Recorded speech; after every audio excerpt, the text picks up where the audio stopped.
Mais um Alerj Revista chegando com muita gente interessante por aqui. Fica com a gente porque você não vai se arrepender. Sejam super bem-vindos ao programa de hoje. A gente vai falar sobre audiovisual, prevenção e vamos falar dela, a bombshell brasileira Carmen Miranda, que revolucionou a música nos idos de 1930 a 1950. Democratizar é a palavra de ordem. A Mostra de Cinema Cavídeo vai levar filmes brasileiros a 6 regiões diferentes da cidade, democratizando o acesso à cultura. Quem está à frente dessa mostra é o cineasta Cavi Borges, considerado um dos principais produtores de cinema brasileiro independente contemporâneo.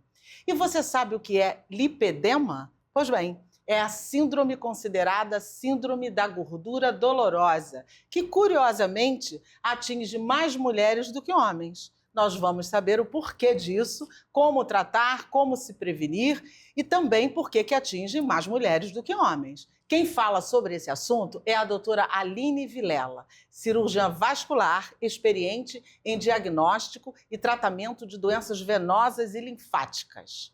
De Nova Iguaçu, direto para o maior palco de entretenimento do Rio de Janeiro, quiçá do Brasil, o Roxy Dinner Show. Ela é a cantora e atriz Daruan Góes, que interpreta Carmen Miranda em um espetáculo que traduz lindamente o Brasil e a nossa cultura, visitando cada região, com shows performáticos aliados a uma gastronomia de primeira. Boa noite, queridos. Muito obrigado pela presença de vocês. Um prazer receber vocês aqui no nosso Alerj Revista.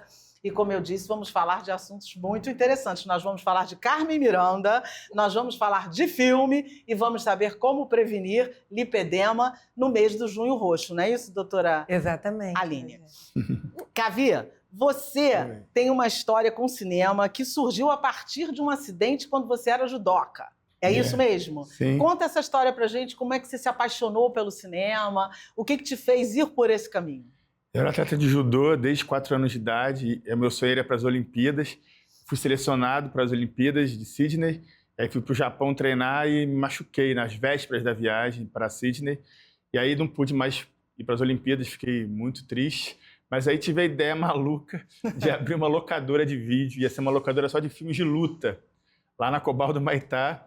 Mas aí, por algum sinal, eu vi que não ia dar muito certo e resolvi migrar para cinemas mais artísticos, né? Cinema de arte, que a gente chama. E aí, a partir daí, eu comecei a conhecer o pessoal de cinema, que frequentava a minha locadora, comecei a namorar uma diretora de cinema, amigos de cinema, e hoje em dia minha vida é totalmente voltada ao cinema, mas foi um acidente do judô que acabou me levando para o cinema. Mas antes do acidente, você já era ligado em cinema? Você gostava ou você era, não era um cinéfilo? Eu via filmes blockbusters, né? Ia de vez em quando ao cinema, como a maioria das pessoas. Não era cinéfilo, né? Não era aquele cara que vê, como hoje, 3 filmes por dia, viajo, vou nas mostras. Hoje em dia, minha vida é 24 horas por dia cinema. Naquela época era 1 filme por semana, hoje em dia é 3 por dia. É isso aí. E que tipo de filmes te interessa, assim, como, eu digo até que como telespectador, não tanto quanto uma pessoa que está envolvida com o cinema? Eu gosto de... para mim, o cinema é o espelho de um país, né? Então, por exemplo, eu nunca fui ao Irã, mas eu conheço o Irã através dos filmes que eu vejo do Irã. Então, para mim, é uma viagem, assim, poder ver um filme do Himalaia, do Japão, da Austrália, do Irã. Então, eu gosto de ver esses filmes diferentes, né? Que chegam poucos aqui no Brasil, mas sempre que tem eu vou. Mas eu gosto muito de cinema brasileiro, né? Porque eu acho que é o cinema que me inspira, assim. Eu faço filmes também. Sim. E cinema brasileiro, para mim, é a minha grande paixão. Claro, até porque nos representa, né? Com Estamos certeza. falando de nós. Já visto, o nosso Ainda Estou Aqui. Total. E arrebentou agora o Agente, né? Agente Secreto. Agente Secreto. Também maravilhoso, né? Então, realmente, é lógico. A gente está falando da gente, né? Mas a arte tem esse poder, né, de fazer a gente viajar. O livro, o cinema, o teatro, isso é muito maravilhoso, né? Que tipos de filmes brasileiros você mais gosta? Que estilo de filme brasileiro você curte? Eu gosto muito de drama, assim. Eu sou um cara que gosta de me emocionar vendo filmes, assim, sabe? Mais do que de rir. Engraçado, eu sou um cara alto astral, mas eu gosto de... Sabe aqueles filmes que você assiste e você sai do filme, assim, mexido? Teve um filme que me marcou muito, foi o Central do Brasil, né? Nossa. Do próprio Walter Salles, em 97. Nossa. Quando eu abri a minha locadora, eu lembro que um cara falou para mim assim, não bota filme brasileiro na sua locadora não, que ninguém gosta, que é ruim, que ninguém vai querer ver. Aí eu fiquei assim, será? Aí eu fui ver Central do Brasil. Eu saí tão impactado do filme que eu falei, cara, eu vou especializar minha locadora em filmes brasileiros. E pô. E não se arrependeu, né? Não, com certeza. E há um público crescente mesmo, Sim, né? Claro. Apesar que você citou um clássico, né, gente? Porque Central do Brasil não tem como não gostar. É um filme extraordinário, né? Um filme que te leva para diversas emoções, né? Eu não sei se você soube que teve um Central do Brasil, uma exibição do Central do Brasil acompanhado da Orquestra Petrobras Sinfônica, ao vivo, tocando as músicas do filme. Você soube disso? Eu soube, mas infelizmente não consegui ver. A trilha sonora é emocionante. Eu fui e foi das coisas mais impactantes e maravilhosas que eu assisti na minha vida. Foi lindíssimo. Foi maravilhoso, realmente. A trilha do Antônio Pinto, né? Do Jacques Morelenbaum. Jacques Morelenbaum estava lá, que fez a trilha, né? E você acha que o público hoje em dia já está valorizando mais o cinema nacional? Eu acho que, de uma forma geral, o brasileiro não conhece o próprio cinema, assim. É uma grande crítica, assim, né? A gente conhece superficialmente, mas não conhece profundamente. Eu acho que eu também trabalho num cinema, lá no Estação Botafogo, e eu vejo que as pessoas têm muita ressalva com o cinema brasileiro, assim, sabe? Ainda? Ainda. Acabam indo nesses filmes que são muito falados, né? Mas tem filmes, assim, menores, que não são muito divulgados, que as pessoas ficam, será? Prefiro ver um filme francês, prefiro ver um filme americano.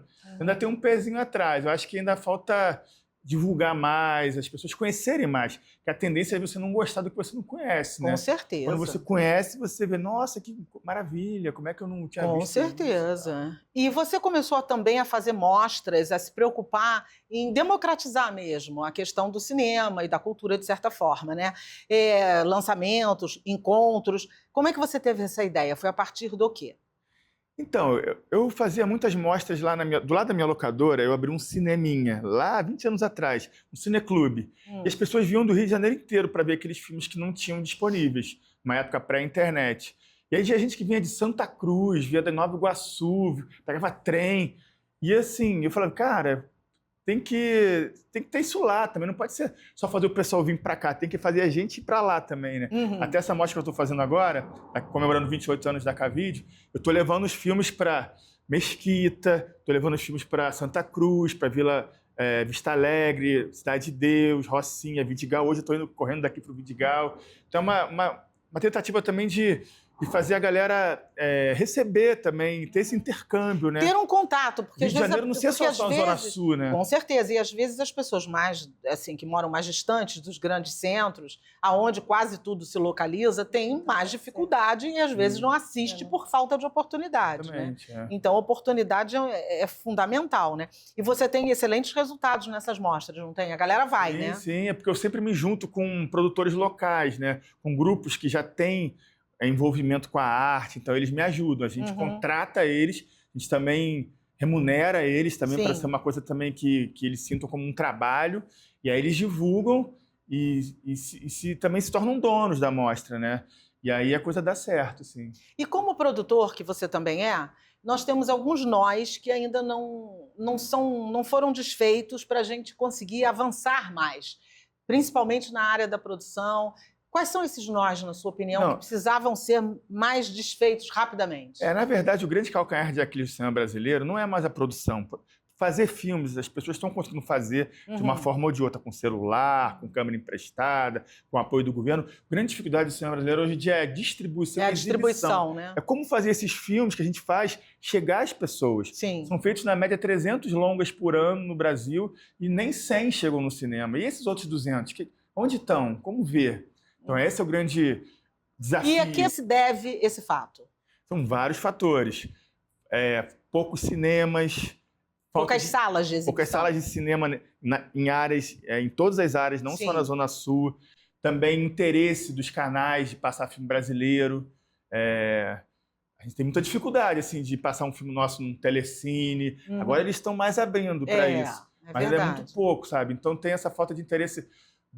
Acho que também um envolvimento político, né? Porque, por exemplo, na França, é obrigar... 50% dos cinemas, dos streamings, passa o filme francês. E 50% o resto do mundo. Porque no Brasil, só passa 10% do cinema brasileiro nos canais e nos cinemas. 90% é os americanos. Mas isso se deve, lógico, à grana, né? Que eles têm muita grana, mas tem que ter uma ajuda política, eu acho que né? a gente precisava de políticas públicas Exatamente. nesse sentido. Eu acho que a Ancine andou trabalhando um pouco nisso. Mas ainda falta muito. Verdade. Que a gente teria um percentual maior de filmes brasileiros em veiculação, maior investimento. É importante também investir, né? A gente precisa de investimento também. Né? Você falou da Ancine... Na divulgação. A Ancine tem que regular também, por exemplo. As pessoas, os americanos que vêm com uns filmes gigantescos, não podem pagar o mesmo imposto que um filme brasileiro independente, sabe? Sim. O cara lança em 1000 salas, a gente lança em 5. Como que eles pagam a mesma coisa que a gente? Então essa taxação, que vai depois voltar para o cinema brasileiro, é fundamental. Então agora tentando taxar os streams. Ninguém paga imposto estrangeiro para passar filme nos streams brasileiros. É um problema que a Ancine tem que resolver isso agora, aproveitando aqui o momento aqui para lutar pelo nosso cinema e pela regulação dos streams. É isso mesmo, porque senão a gente vai ficar sempre caindo nesse mesmo lugar, né? Sim. Produzindo, se esforçando para fazer, se esforçando para produzir e não conseguindo distribuir adequadamente, né? Isso. Em tempos de redes sociais, que a gente está, assim, a informação a 1000 por hora, o negócio está muito acelerado, realmente. Como é que você vê o futuro do cinema? Eu digo o futuro do telão, ir à sala de cinema. Então, lá nos anos 70, quando chega a televisão, falaram assim, o cinema vai acabar. Não acabou. Quando chegou a TV a cabo, o cinema vai acabar. Não acabou. Quando chegou a TV streaming não, antes, a TV a cabo, o cinema não acabou. O streaming agora, o cinema vai acabar. Nunca vai acabar o cinema. Sempre vai ter a pessoa que vai querer, mesmo que seja menos pessoas, mas vai ter os amantes que querem participar da experiência coletiva, que é muito diferente de ver um filme em casa. Então, acho que assim, vai mudar, os hábitos já mudou. Pós-pandemia já é uma outra coisa. Eu trabalho no cinema, eu vejo isso. É uma luta para a gente fazer as pessoas voltarem aí nas salas de cinema. É uma outra realidade. Mas eu acho que não vai acabar. Vai mudar. E a gente tem que se adaptar a essas mudanças. A pandemia mostrou isso pra gente, né? Sim. Que acabar não acaba. A arte ficou lá, latente o tempo inteiro. Todo mundo achou seu jeito de fazer arte, né? Sim. Mas nada, a gente não deixou de fazer, né? Nós mudamos a forma, né? Sim. Você já participou como diretor de festivais internacionais. Quais são as diferenças que você percebe do Brasil, por exemplo? O que eles têm lá que a gente não tem aqui, que a gente deveria... Além do dinheiro, claro. Não precisamos falar nesse ponto. Além do dinheiro, o que tem lá que a gente poderia ter e não tem? Eu acho que não tem muita diferença, não. A única diferença é que a gente é muito colonizado. Por exemplo, quando um filme meu passa no Festival de Cannes, todo mundo quer ver o filme quando volta para o Brasil. Então a gente precisa de uma visibilidade internacional para o pessoal do Brasil valorizar a gente. Isso... Tipo, acreditar que a gente está fazendo. Que a gente ganhou o Festival de Cannes. E você está falando uma coisa curiosa, porque a Fernanda Torres falava isso o tempo inteiro enquanto ela estava fazendo campanha para o Ainda Estou Aqui. Vão ao cinema, assistam. E o filme já estava bombando e ainda assim ela falava isso o tempo inteiro. Claro que as pessoas foram realmente... teve um número imenso de pessoas assistindo, mas assim, ela ficou falando sobre esse assunto, né? Que isso é interessante, né? Esses festivais internacionais, eles são uma grande vitrine, né, para o mundo. Então, sempre que você vai num festival desse, o seu filme é comentado, é falado, é criticado, sai propaganda. Isso ajuda muito o resultado do filme. Pós-Oscar, o Ainda Estou Aqui foi para quase 6 milhões de espectadores. Entendeu? Mas já estava até indo bem, mas ela estava sempre falando. É isso que ela, o Walter Salles, estava todo mundo o tempo inteiro falando do filme, né? Ele já estava bombando, mas estava todo mundo falando, né? E agora você vai realizar outra mostra, como você disse, a 28ª, é isso? Que você já vem fazendo há algum tempo, né? Todos os filmes são brasileiros, é isso? Todos os filmes brasileiros. E essa curadoria é sua ou você tem alguém junto? Não, tem uma equipe, né? Tem o Pedro, tem a Tamires, é uma equipe que a gente formou, mas o nosso foco é filmes brasileiros, de parceiros, né? De pessoas que a gente já trabalha junto, e de periferia, né? Que é um cinema que está surgindo com toda a força, que o cinema é vindo das comunidades, das áreas mais distantes, né? Que é um novo olhar, né? Porque antigamente o cinema era feito só por ricos, que mostravam os pobres. Agora com o digital, dos anos 2000 para cá, com o advento do câmera digital, TV digital, a galera também está podendo fazer os próprios filmes. O que é maravilhoso. Muito né? legal. Então você consegue ver filmes feitos pelo pessoal da própria Vidigal, da própria Cidade de Deus. Não as pessoas falando dele, mas eles podendo falar histórias deles. Sim. Então a gente focou nesse tipo de filme Uhum. e a gente misturou as periferias. A gente passa um filme feito na Rocinha, no Vidigal, um filme feito no Vidigal, em Vista Alegre. E esse intercâmbio que eu acho fundamental para fortalecer o movimento. Sim. E você vai para vários pontos da cidade, não é isso? Exatamente. E uma coisa legal, é gratuito? Tudo gratuito. Olha que legal, gente. Não tem como perder, né? É gratuito. Se liga aí, você que mora onde ele vai falar agora, anota, pega o bloquinho, pega o celular, pega qualquer negócio e anota aí. Tem um filme lindo que a gente acabou de fazer, que eu até sou produtor, chamado Casa Branca. Maravilhoso. Do Luciano Parabéns. Excelente. Viu? Parabéns. Minha estagiária escreveu sobre ele Então, na coluna que a gente tem lá sobre cinema. Maravilhoso. Foi em Parabéns. Mesquita. É o primeiro filme feito em Mesquita, filmado em Mesquita, que é uma... Que é Do um lado bairro. de Iguaçu. Mas é um bairro, não é? Não, uma cidade. É, mas é assim, menorzinho, né? O pessoal chama de cidade dormitório, né? Mas a coisa tá mudando lá. Tá Sim. começando a ter cultura, grafite, Uhum. música, cinema, circo. Então acho que tá crescendo lá, galera. Então também, esse filme também, de uma certa forma, mostra um pouco essa cultura do trem, da Essa periferia, realidade, né? que o pessoal vive diariamente, né? Então tem esse filme do Luciano Vidigal, tem um filme também chamado A Festa do Léo, da Luciana Bezerra, uma das pioneiras, primeiras cineastas de favela, fala sobre as mães da periferia, da favela, a maioria mãe solteira, que tem que cuidar do filho, o pai abandona, e fala um pouco sobre esse assunto. Tem também um filme que eu dirigi chamado Cidade de Deus, 10 anos depois, que é um documentário sobre o que aconteceu com esses atores do filme Cidade de Deus 10 anos depois. O que mudou na vida deles? O que essa obra fez bom e de ruim para a vida deles? Tá em streams, dá para você ver no Netflix, inclusive, mas é um filme já tem um tempo, já não é tão novo como esses outros dois. E tem um também chamado Mundo Novo, que também filmado no Vidigal, durante a pandemia, fala um pouco sobre racismo, sobre um cara branco com uma mulher negra que casa com um cara branco, e como que as famílias reagem a essa mistura. E aí, todas essas questões que a gente sabe como é que... Trazer essas realidades para a tela ou para a arte, de forma geral, a realidade brasileira é muito legal, né? Porque a gente também começa a mostrar para o mundo quem a gente realmente é. Com certeza. Né? Porque quando a gente fala, quando nós somos reconhecidos fora do Brasil, são sempre as mesmas situações. É o futebol, é o samba, é a bossa nova, É a favela, Copacabana, o tráfico. não, Copacabana, Zona Sul. Aí quando você quer mostrar uma realidade horrorosa, aí você começa a mostrar a favela, mostrar a comunidade, o que não é verdade. A gente tem criadores incríveis, vida maravilhosa, a gente tem cultura nesses lugares. Esse filme Casa Branca, até que você falou, é um filme que não tem um tiro, não tem uma coisa Sim, de tráfico, é sobre a sim. amizade de 3 jovens e ajudar um amigo que está com uma avó com Alzheimer. Então são outras questões Sim. que a gente aborda, que não é a violência mais. E você vai ter uma segunda etapa da mostra, que aí vai para a Zona Sul. Aí é o contrário. Então, a gente vai para trazer... Botafogo. Sim, então vou aproveitar o cinema que eu trabalho lá, a Estação Botafogo. Eu vou trazer curtas e filmes dessa galera de lá para exibir no Botafogo também, que é uma coisa muito difícil, assim. Então, esse intercâmbio, né? A gente Muito legal isso. leva para lá e traz para cá, isso. e troca e mistura. Via tudo. de mão dupla e é o diálogo que vai acontecendo, né? Isso E é bom pra maravilhoso. todo mundo. Diz para as pessoas, convida aí para quem está nos assistindo, como é que elas fazem para descobrir esse roteiro? Quais são as redes sociais de vocês? Então, tem as redes sociais da Cavídeo, né? A minha, Cavi Borges _ oficial. Tem a mídia da própria Mostra Cavídeo de Cinema. Tem também desses grupos, né? O Nós do Morro, o Grupo Estação Net de Cinema. Então, tá em várias mídias. Dá uma pesquisada lá, dá um Google lá, Cavídeo. Que vai achar fácil. Vai achar. É isso aí. Então você que está aí ligadinho na gente já sabe como vai fazer para ver cinema bacana e de graça, gratuitamente. Se liga aí nas dicas, que só tem filme bacanérrimo. E você sabe o que é lipedema? Não sabe? Vai saber no próximo bloco. Eu volto já já.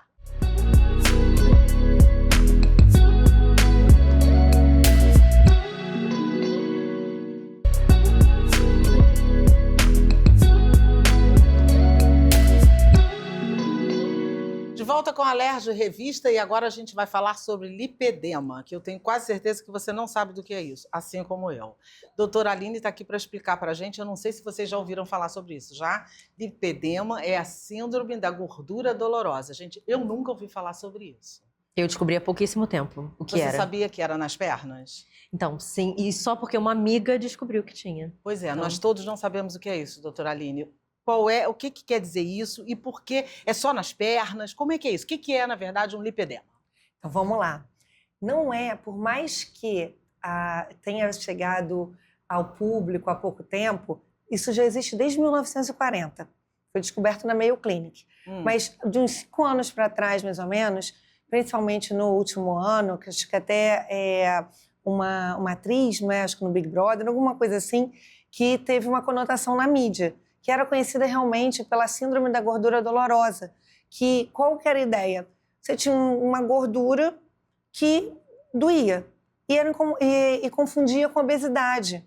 Então, por muitos anos, achou que o lipedema era a mesma coisa do que a obesidade, mas não é. E não é só, e você tinha me perguntado, Rogéria, se são só nas pernas. Não, podem ter braços também.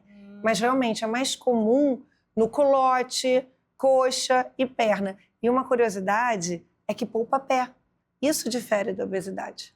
Então, mas a pessoa, teoricamente, então a pessoa pode não ser tão gorda ou tão obesa e sofrer dessa síndrome. Sim, sim, sim. Por isso que as pessoas, às vezes, não conseguem entender o que é uma e o que é a outra. É isso?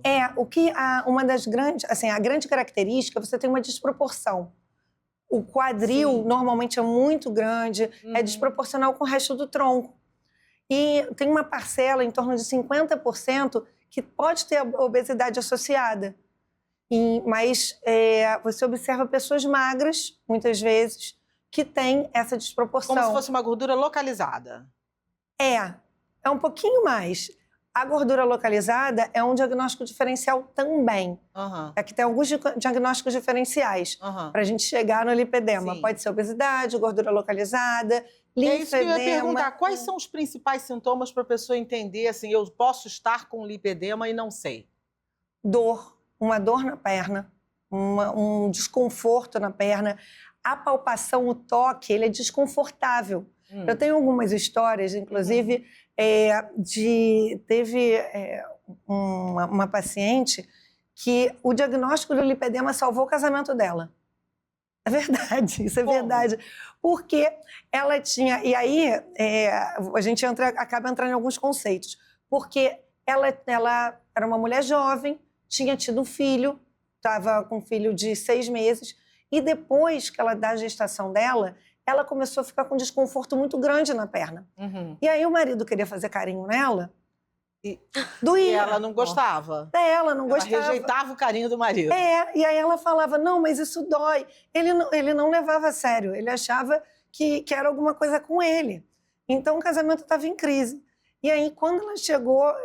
Aí, assim, teve todo o critério diagnóstico, eu examinei. Eu olhei e falei assim, você tem lipedema? Ela falou assim, não acredito, você salvou meu casamento por conta disso. O marido pôde descobrir que o problema não era ele, era lipedema. Exatamente. Mas o desconforto que você diz é só quando toca ou é, tipo, andando, em pé? Também, porque aí são várias características. Uma que é muito marcante é isso de tocar, ser desconfortável, tá? Outra é aquela sensação de peso, que você carrega uma corrente nas suas pernas. Piora ao longo do dia. Quando você chega à noite em casa, dá aquela vontade de jogar a perna para cima. E aí entra como diagnóstico diferencial de varizes também. Então, mas a varize dói. Também. Você sente... Então, você tem que ir identificando o que é um, o que é outro, para não... São parecidos? Não, mas alguns sintomas são. Por exemplo? A sensação de peso nas pernas, a vontade de quando chega em casa, de ser progressiva ao longo do dia. Quando chega em casa, dá vontade de colocar a perna para cima. O fato de elevar as pernas, colocar a perna para cima, dá um conforto. Agora, outros sintomas. Fica roxo. Sabe aquela pessoa que fica roxa à toa? E aí, você bateu, não lembro. Será que eu bati? Então, é o que a gente chama de equimoses, assim, frequentes, dos hematomas. Uma curiosidade, na pessoa que não tem lipedema, que é a gordura simplesmente, ela toca e não dói. O lipedema você toca e dói. Então já dá para saber que tem uma diferença aí quando, né, entre uma coisa e outra, né? Já, digamos assim, uma diferença muito básica, mas para a pessoa ficar meio alerta, né? Se tocar e doer, alguma coisa tem, né? Isso, é o sinal de alerta, né? Sim. Então, acende o sinal de alerta e procura um especialista para fazer o diagnóstico. Porque o que acontece ainda, por mais que a gente já tenha muita informação hoje em dia, ela ainda é muito subdiagnosticada. Sim. Ainda faz muito pouco diagnóstico. Você tem ideia que No Brasil, 12% das mulheres, na verdade, o último estudo mostra 12,37%. Sim. Tem lipedema, ou seja, uma a cada 10 mulheres tem. vão ter lipedema. Uhum. E por que mais mulheres do que homens? Eu falei isso no início do programa. Por que isso? Então, muitas coisas ainda estão a ser descobertas. Tá? Ainda tem algumas coisas que estão meio nebulosas, que ainda não foi... A ciência ainda não determinou exatamente como é. Uhum. Mas nós já sabemos que tem uma questão hereditária, tá? E uma questão hormonal, de flutuação hormonal. Uhum. Então, e ligada ao estrogênio. Então, por isso que são mais mulheres do que homens. Podem ter em homens, sim, mas normalmente, além de ser muito raro, quando aparece em homem, normalmente esse homem tem alguma alteração hormonal em relação ao estrogênio. E aí, por isso que quando eu contei a história do casamento, exatamente, eu falei da mulher que acabou de ter filho. Por quê? A gestação, você tem uma alteração hormonal. Sim. E acabou sendo os grandes gatilhos. Sim. É uma mulher...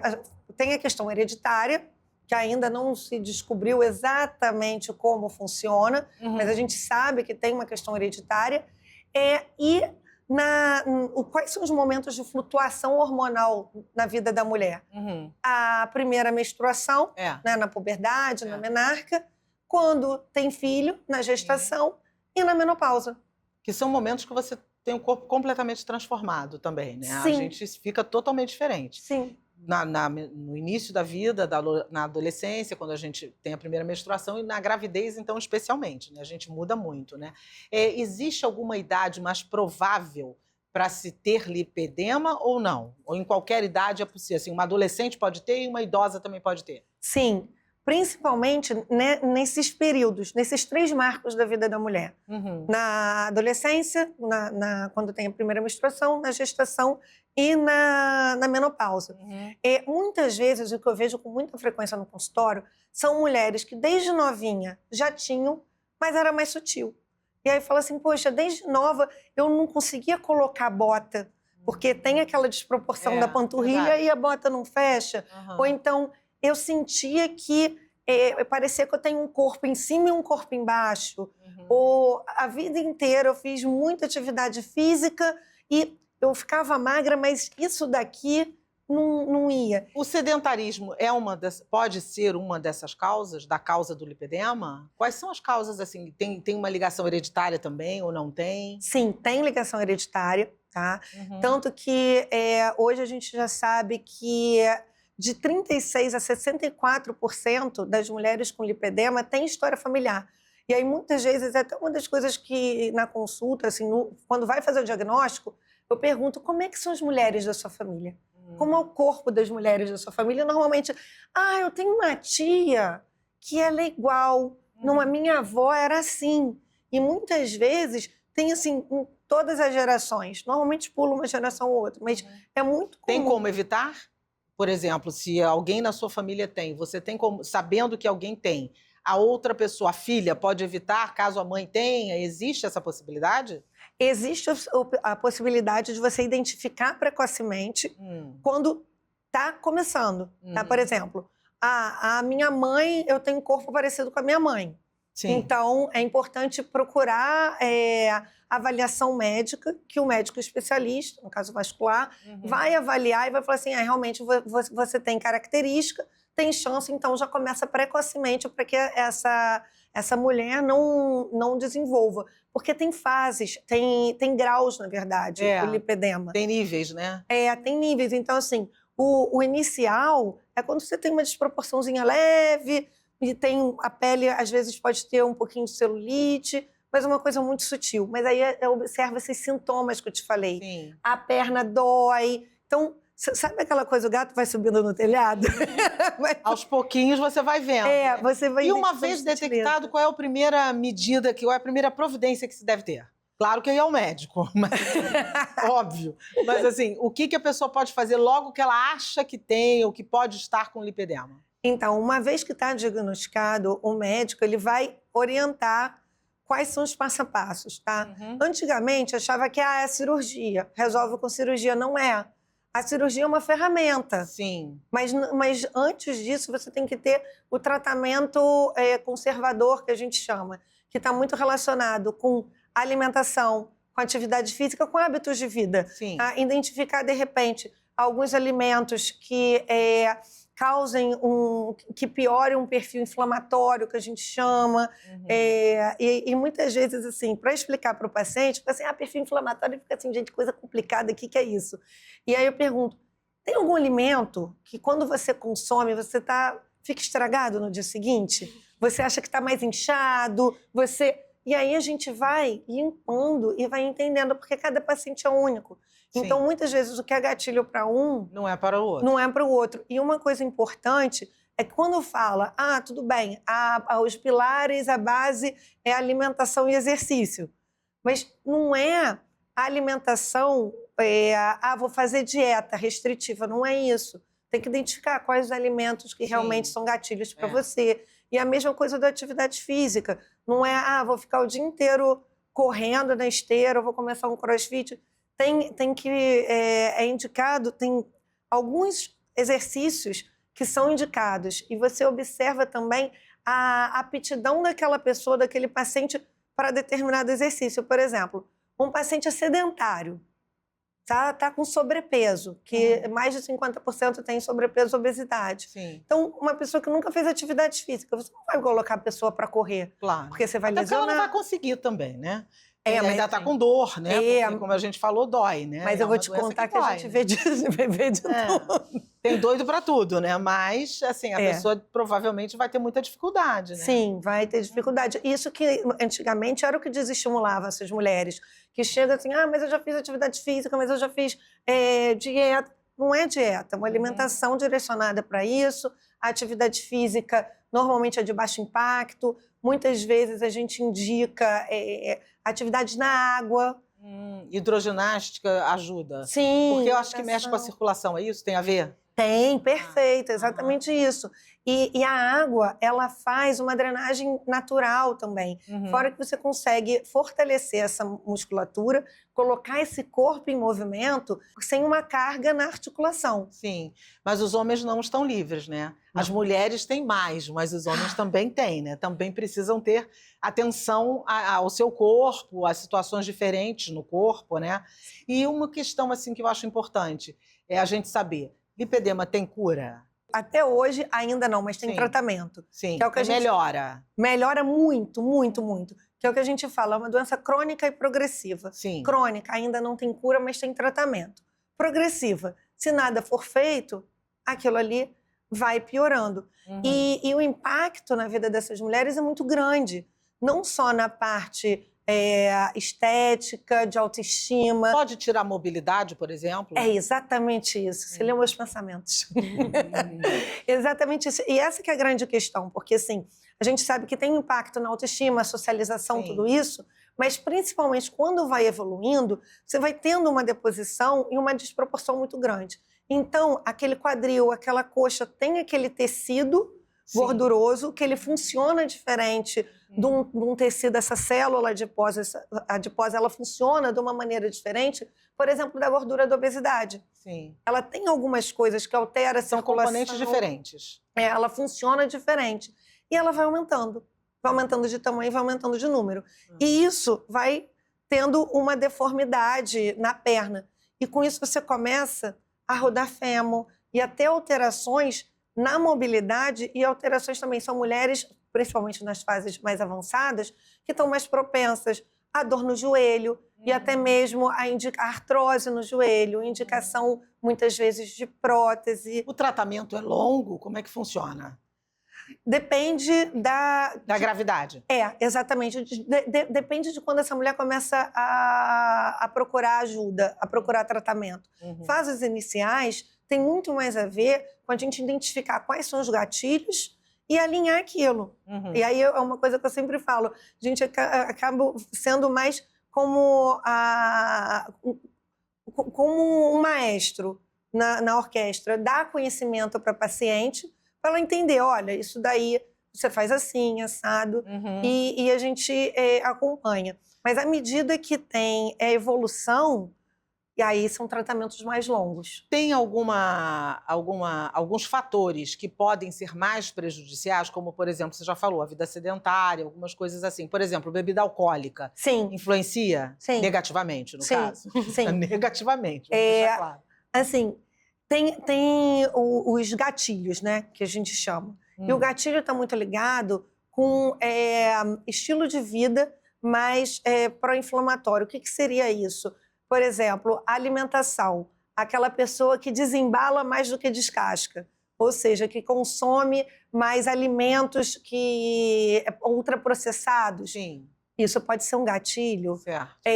O sedentarismo, alguns alimentos. E a gente, sabidamente, tem 5 alimentos, e aí não é botando eles como vilões, mas é identificar qual desses, se de repente pode ser um desses, que esses são os mais comuns de piorar, que é açúcar, álcool, glúten, trigo, lácteos e cevada. Mas assim, poxa, minha mãe sempre comeu glúten, o glúten é um malvado. Não é, mas hoje a gente sabe que a composição está muito diferente, a gente tem transgênico, tem... Não, e essa coisa do que fulano fazia há 50 anos atrás e não acontecia nada, você não sabia. Acontecia, você só não sabia. E você não nomeava. Muitas vezes a gente não nomeava coisas que aconteciam, né?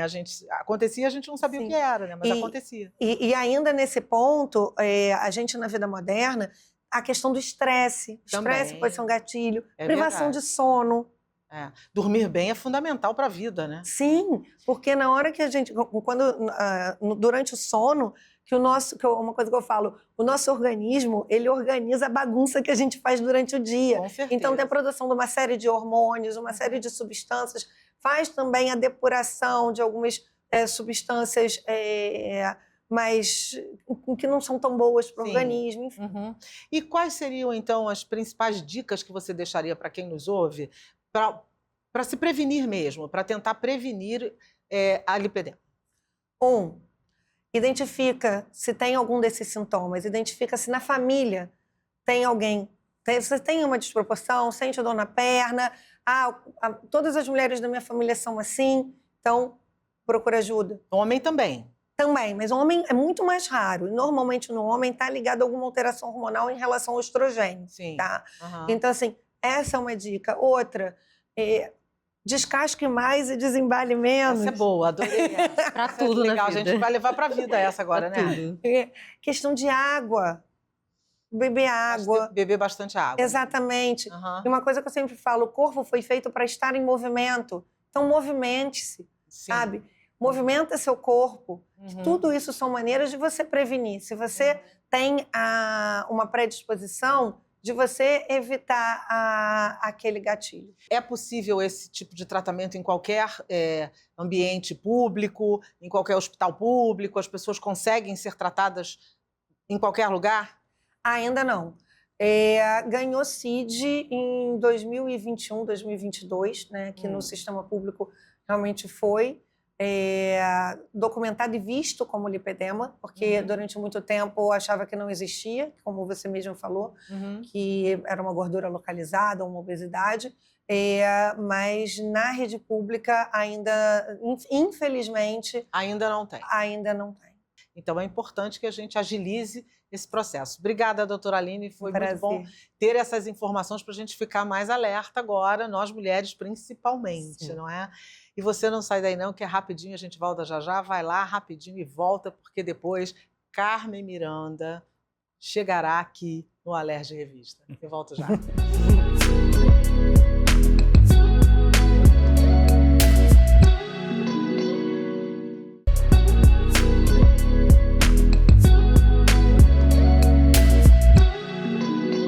Voltando com o nosso Alerj Revista, agora nós vamos conversar com a atriz e cantora Daruan Góes, que interpreta nada menos do que Carmen Miranda. Nossa, menina, que responsabilidade, hein? Muita. Pensa, a nossa bombshell, a mulher que assim... A pequena notável. Revolucionou, né, a música brasileira, como eu disse, lá nos anos 30 só se falava de Carmen Miranda, né? Sim. Que ficou americanizada, como o povo dizia, né? Mas a sua história começa com um canto lírico, não é isso? Você é cantora lírica. Sim. E a música entrou na tua vida com que idade, mais ou menos? Então, a minha relação com a arte começou muito nova. Aham. Eu comecei na dança. Hum. Eu lembro que uma vez eu vi passando na TV um espetáculo de balé e eu, muito pequenininha, falei pra minha mãe, eu quero fazer isso. E aí eu fui fazer aula de balé. E logo depois eu comecei a fazer música em Sim. frente, assim, do outro lado da rua tinha uma escola de música. E aí eu comecei a fazer aula. E desde então eu comecei a cantar em coro infantil. E era um coro que fazia muitas apresentações no Teatro Municipal, né? A gente fazia muitas montagens de ópera. Uhum. Então eu sempre estive ali com a música e daí veio a questão da ópera. E o gosto de cantar lírico também? Sim. Sim, porque era muito divertido. A gente, desde criança, assim, a minha primeira ópera no Teatro Municipal foi aos 8 anos. Uhum. Então, Você lembra qual foi? sim, a ópera Carmen. É. Não, e Uma começou das com um mais clássico. conhecidas, né? Um Sim. classicão também. Exato. Então, eu sempre adquiri esse gosto pela ópera. E quando eu fui fazer vestibular, eu sou flautista também, e eu ia fazer vestibular para flauta. E a minha professora de canto coral, ela falou, não, mas por que você não faz para canto?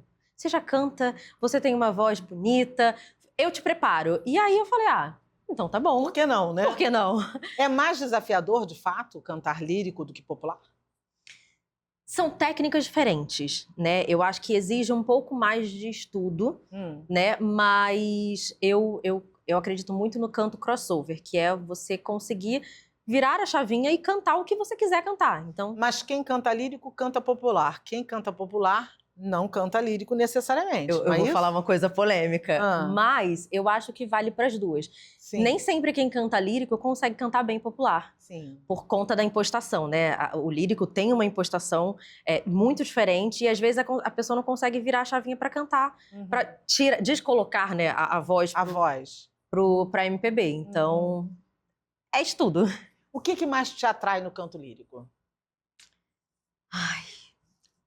Eu acho que principalmente eu sou louca por ópera, né? A ópera é uma paixão muito grande. Inclusive, muita gente não sabe que eu sou cantora lírica, porque eu trabalhei muito tempo com musical. Então, eu acho que eu sou muito apaixonada... Teatro musical, é isso? Com teatro musical. Sim. Exato. Sou muito apaixonada pelas montagens, pelas temáticas. Eu sou dramática.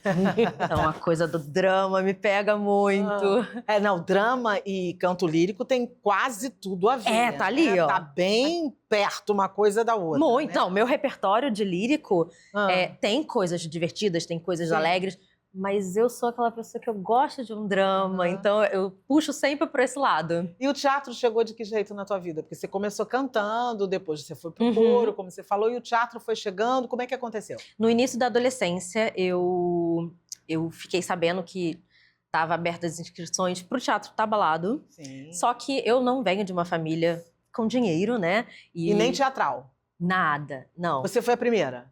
Eu e meu irmão, e logo depois vieram as minhas irmãs, mas os meus pais, eles sempre foram muito amantes de arte. Eles nunca tiveram oportunidade por conta de não ser acessível, né? A arte no Brasil não era acessível, mas eles sempre foram muito amantes da arte. Então, meus pais sempre estimularam muito, né? Compraram a tua ideia? Muito! É engraçado, porque eu falo que lá em casa foi o contrário, que geralmente quando você fala, vou fazer arte, não faz. Lá em casa foi o contrário. Eu, adolescente também, nesse período de, o que eu vou fazer? Teve um período que eu falei, não, eu vou fazer biologia, sei lá, vou fazer outra coisa. E minha mãe, não, vai fazer música, vai fazer arte, tem tudo a ver com você. Gente, isso é maravilhoso, né? Porque você ter pais que incentivam, que acreditem em você, faz muita diferença, né? Não só para sua autoestima, mas para sua vida mesmo, né? Porque hoje você faz o que você gosta de fazer, o que você quis fazer, porque você teve esse apoio, né? Exato. E aí, eu fiquei sabendo do tablado, tinha uma prova, e eu fui fazer a prova pro tablado e passei. E aí entrou a questão, tá bom, passei, mas eu não tenho dinheiro para pagar. O que a gente faz? Corre atrás da bolsa. Exato. Como todo mundo, corre atrás da bolsa. E aí eu consegui uma bolsa, na época não era integral, mas eu pagava assim, R$50. Sim.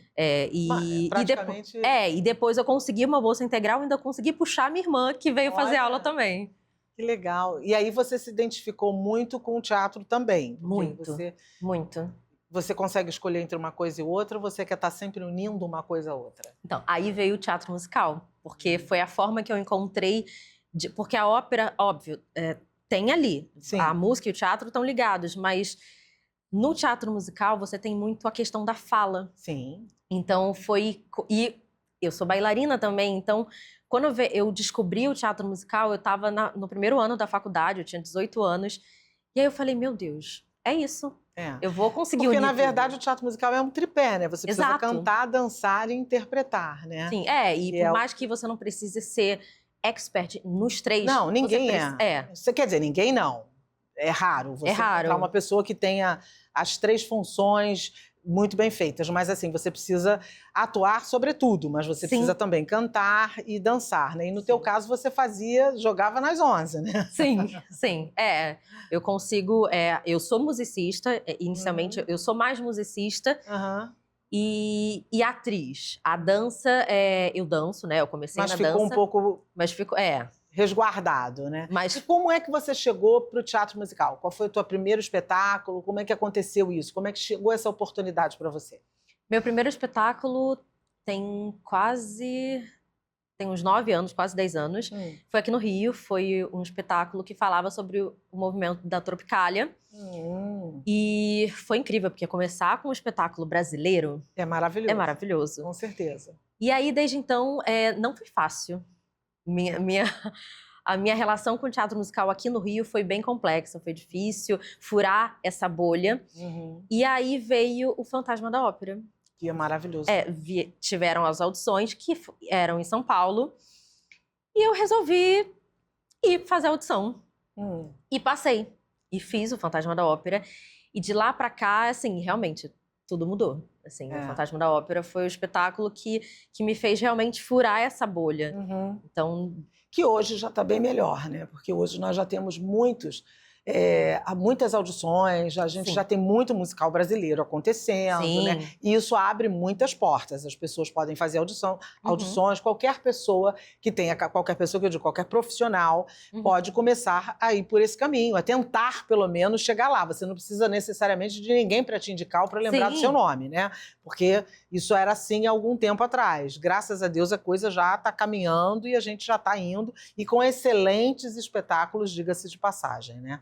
Sim. Nós somos o terceiro maior produtor de espetáculo musical do mundo. A gente só perde para Londres e é óbvio que tem uma razão óbvia para isso, né? Não, e tem muito artista indo. Não, porque criatividade a gente tem sobrando, né? Sim, e o Brasil está fazendo muito sucesso lá fora. Tem muitos artistas de teatro musical brasileiros fazendo nome lá fora, na Alemanha, com certeza, no México. No canto lírico, inclusive. No canto lírico, vários. inclusive. E, sobretudo, a gente está levando a nossa arte também, né? Porque você é um brasileiro no outro solo, levando a sua cultura, a sua história, né? A sua criatividade, né? E aí você dá um outro salto e vai para Aquele Abraço, que é o espetáculo que você está fazendo agora, no Roxy Dinner Show, né? Para quem não sabe, é um lugar que foi o palco do Cinema Roxy, transformado lindamente, né? Porque ficou um espetáculo aquilo, ficou maravilhoso, apesar da gente ter a saudade do cinema, mas lindo ficou o lugar, né? Que contempla um show maravilhoso, um espetáculo que fala da cultura brasileira, não é isso? Sim. Vocês são 60 artistas em cena. Haja fôlego, hein? É gente aberta, né? É muita gente. São muitos bailarinos, cantores e atores em cena. Sim. Dirigidos pelo Abel Gomes. Isso. Né? E a direção musical é do Pedrinho da Serrinha. Isso. É só gente fera também, muita, né? Só muita. gente fera. E aí tem a Primotinha, né? E o Rodrigo Negri, que fizeram toda a concepção artística. E o espetáculo é incrível porque ele transita pela nossa cultura. Sim, ele vai passando de região a região. Sim. É muito legal, com música, com dança, né? Maravilhoso. Como é que você chegou lá? Então, eu estava morando em São Paulo. Quando eu fiz o Fantasma da Ópera, eu resolvi me mudar para São Paulo. E fiquei lá por quase 6 anos, morando e fazendo musicais por lá. Só que eu acho que chega uma hora que a gente quer voltar para nossa casinha, né? Dá uma saudadinha. Dá uma saudadinha, né? ainda mais assim, para um carioca que mora em São Paulo. É muito diferente. Sim. Né? A cultura é diferente, as pessoas são diferentes, as interações sociais. E aí eu comecei, no início do ano passado, a ter essa vontade de voltar para o Rio. E veio a audição do Roxy. E foi muito engraçado, porque várias pessoas me mandaram essa audição falando: você tem que fazer, acho super a sua cara. E aí eu fui fazer a audição e... Que devia estar muito concorrida. Tava lotado, tinha muita gente para audição. E é engraçado porque na audição não tinham falado nada pra mim sobre a Carmen Miranda, né? Eu fui fazer a audição, fiz a audição de canto, de dança, e na audição, uma das pessoas da direção chegou pra mim e falou: "Você canta alguma coisa da Carmen Miranda?" Eu falei: "Por um acaso canto." Você já cantava? Já. E você já conhecia a Carmen, a obra dela, ou começou Sim. mais dali pra frente? Ah, já conhecia? Então, é muito Quer dizer, louco. conhecer todo mundo conhece, não, né? não, Mas eu digo mais assim, tinha alguma afinidade, ou já tinha cantado alguma coisa do repertório dela? Já, eu digo que os principais trabalhos que eu fiz, eu tinha afinidade com eles. Então, sempre teve algum ganchinho que me puxou para esse trabalho. E a Carmen não foi diferente. Eu fiz teatro também na Martins Pena, e quando eu estava na Martins, eu fiz um trabalho que era de interpretação e indumentária, que era sobre a Carmen Miranda. Então, eu consegui me aprofundar um pouco sobre a história dela. Poxa, então foi legal, hein? Foi Caiu muito no teu colo assim. Não, e quando eu cheguei na maravilha. audição e falaram: "Você canta alguma coisa da Carmen?" Eu falei: "Canto." E aí eu fui cantar e foi incrível. E Foi você ótimo. começou a estudar mais sobre a Carmen para fazer o número? Como é que foi isso? Assim, porque a Carmen é um ícone, né? A Carmen o jeito dela, a forma que ela canta, aquilo era muito dela, uma coisa que ela criou, que ela inventou, que ela eternizou, inclusive, né? Não, e é um jeito muito único, porque tem a questão de ser antigamente se cantava de uma outra forma, com uma outra impostação, e a Carmen tinha um jeito único, né? Da dicção, os melismas que ela fazia, toda a forma dela de cantar era realmente muito único. Então, eu me aprofundei, comecei a escutar muito, assim, era todo dia. Comecei a ler sobre a Carmen Miranda, a biografia dela, e aí eu fui tentando, claro, a intenção do show não é que eu seja uma cópia da Carmen Miranda, é apenas uma homenagem à Carmen, mas eu tentei aproximar o meu canto ao dela, né? A realidade dela. O que você pegou, assim, dela, quando você começou a observar ela cantando? O que você pegou e você incorporou na tua performance? Então, tem alguns trejeitos dela no palco, questão de olhar, a Carmen olhava muito por cima, né? O jeito de cantar, que às vezes ela fazia uns glissandos, fazia umas coisinhas bem características, que cantando faz muita diferença. É muito diferente do que eu tô acostumada a cantar, por exemplo. Sim. Esse é o espetáculo mais grandioso que você já participou, porque vocês têm telões, né, em 4D, a gente entra mesmo naquele universo, é um negócio realmente maravilhoso, né? Muito bem feito, que a gente costuma dizer, é só para estrangeiro ver. Não, é pra gente também, porque é muito legal você ver, você conhece regiões do Brasil que você já ouviu falar, que você já viu algumas coisas, mas não vê com tanta profundidade. E ali você tem essa oportunidade, né? É o espetáculo mais grandioso que você já participou? Olha, eu vou comparar ele com o Fantasma da Ópera, porque o nível é o mesmo, assim.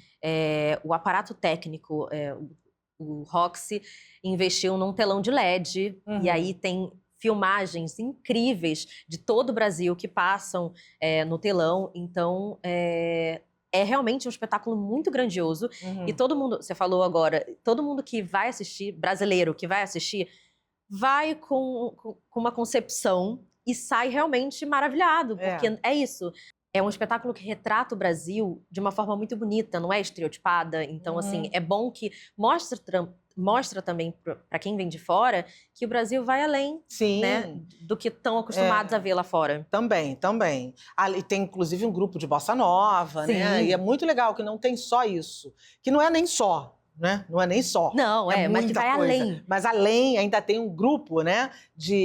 Do pessoal tocando bossa nova, que é muito bacana. Sim, tem o número da chula, que eu, inclusive, nem sabia o que era. Eu fui descobrir lá. Muito legal. Tem a participação dos garçons. Sim. É muito interessante. É um show muito bem bolado, muito bem feito. E uma gastronomia muito maravilhosa também. O que foi mais complexo para você incorporar da Carmen ou trazer da Carmen para você na sua interpretação? Eu acho que realmente os trejeitos dela em cena, que é muito característico, e era uma coisa que a Priscila falava muito, né? E eu ficava assistindo muito vídeo, porque a Carmen foi uma artista muito única. Assim, imitar ela é uma coisa muito difícil, né? E não seria nem legal. E não seria, exato. Então, foi realmente uma pesquisa muito grande para conseguir trazer a energia dela para a cena. E a cena da Carmen no espetáculo são 15 minutos de cena seguidos, onde tem um pupurri com várias músicas são várias dela. músicas. E tem dança junto. E para você como atriz deve ser maravilhoso, né? Muito. Porque assim é um exercício e tanto, é desafiador pra caramba para você. E ainda né? a gente tá em cartaz desde o ano passado. Sim. E ainda é muito desafiador. Imagino, porque você tem que fazer muita coisa nesses 15 minutos. E detalhe, depois você volta para o espetáculo com outras interações, não é isso? Sim. Aí você vira a chave e vamos que vamos. Eu passo o espetáculo inteiro virando a chave, porque eu canto Carmen, aí tem um momento que a gente vai... tem um momento da bossa nova, que aí é outra chavinha vocal, tem a parte do samba, tem a parte do frevo. E você tá em todas essas? Sim. Olha, Sim. Caramba. Inclusive, a cena do frevo é também bem desafiadora, porque eu a canto dança. e eu danço ao mesmo tempo e pulando e fazendo frevo. A galera dança e canta ao mesmo tempo, Sim. que é bem legal, né? Muito e interessante. manter a estabilidade da voz, né? Esse, para mim, é o maior desafio. Manter a estabilidade da voz e conseguir respirar, fazer a minha respiração, porque assim, o nosso microfone é muito sensível. Qualquer sonzinho, qualquer ruído aparece. Então, realmente foi um condicionamento físico muito grande para conseguir respirar, conseguir ter esse condicionamento sem mostrar para o público, não parecer cansada e que eu tô morrendo. É verdade. Mas é um espetáculo maravilhoso, vocês estão de parabéns. É lindo, o espetáculo é lindo, a casa é linda, a ideia é linda, porque a gente precisava de uma casa de espetáculos com esse porte no Rio de Janeiro, né? Nós somos, assim, a capital do turismo e as pessoas chegam aqui e querem conhecer o Brasil, né? O estrangeiro, principalmente, o gringo, como a gente chama, né? E o Roxy Dinner é um acerto espetacular, de fato. O show é lindo, vocês estão de parabéns. Convida aí o nosso público. Vocês estão lá de quando a quando? Nós estamos de quarta a domingo, tem uma sessão por dia, e aí tem a opção de você ter a experiência completa com o jantar e depois o show. Sim. Que aí começa a partir de 7 horas da noite, ou você pode chegar só pro show, e que aí começa às 9 horas. Então, se você não quiser jantar, você pode chegar só para assistir o espetáculo. Isso, aí tem o welcome drink. Pô, mas aí é maravilhoso também, porque não necessariamente você tem que ir jantar caso não queira, né? Exato. Muito legal. Então, o Roxy Dinner Show fica em Copacabana, no antigo Cinema Roxy, onde todo mundo já sabe, e o espetáculo fica de quarta a domingo. É isso? Tem mais de um horário? Não, é uma sessão por dia. É uma sessão por dia. Então, vocês estão de parabéns, o espetáculo é lindo e é muito legal saber que a pessoa pode também ir só assistir o espetáculo, né? Maravilhoso, o lugar é lindo, a comida é maravilhosa, o espetáculo é belíssimo, vocês estão de parabéns, é de quarta a domingo, tá certo? Isso. E agora chegamos no nosso momento literário.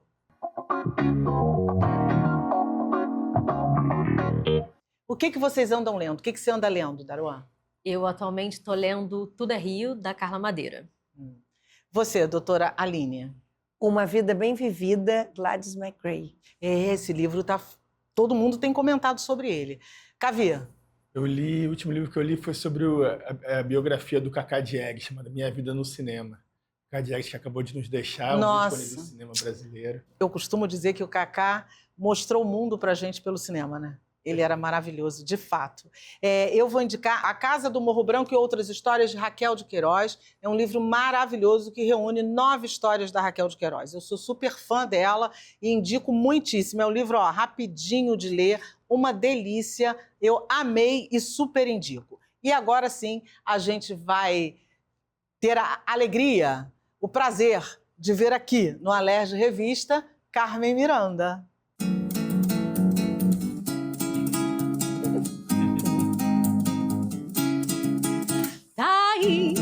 Eu fiz tudo pra você gostar de mim.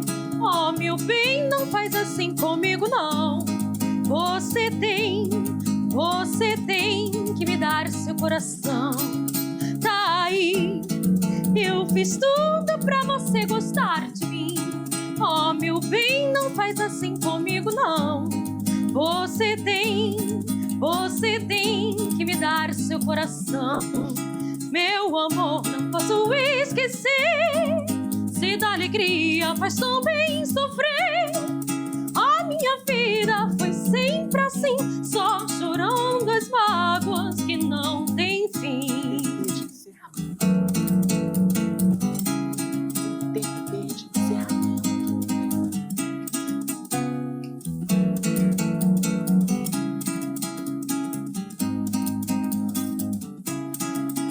Daí eu fiz tudo pra você gostar de mim. Oh, meu bem, não faz assim comigo, não. Você tem que me dar seu coração. Daí eu fiz tudo pra você gostar de mim. Oh, meu bem, não faz assim comigo, não. Você tem que me dar seu coração. Muito bom! Muito bom, muito obrigada, parabéns, lindíssimo. Parabéns mesmo pelo seu trabalho. A vocês, muito obrigada por estarem aqui com a gente hoje. Obrigada, doutora Aline, pelas informações. Cavi, pelo brilhante trabalho que você está fazendo aí de levar cinema para todo mundo. E você, claro, fazendo um espetáculo lindo e representando a gente com essa Carmen Miranda maravilhosa. E a você que esteve com a gente até agora, muito obrigada pela sua companhia. A Lerge Revista está no ar toda sexta-feira, 10 da noite. Eu estou esperando vocês. Até lá!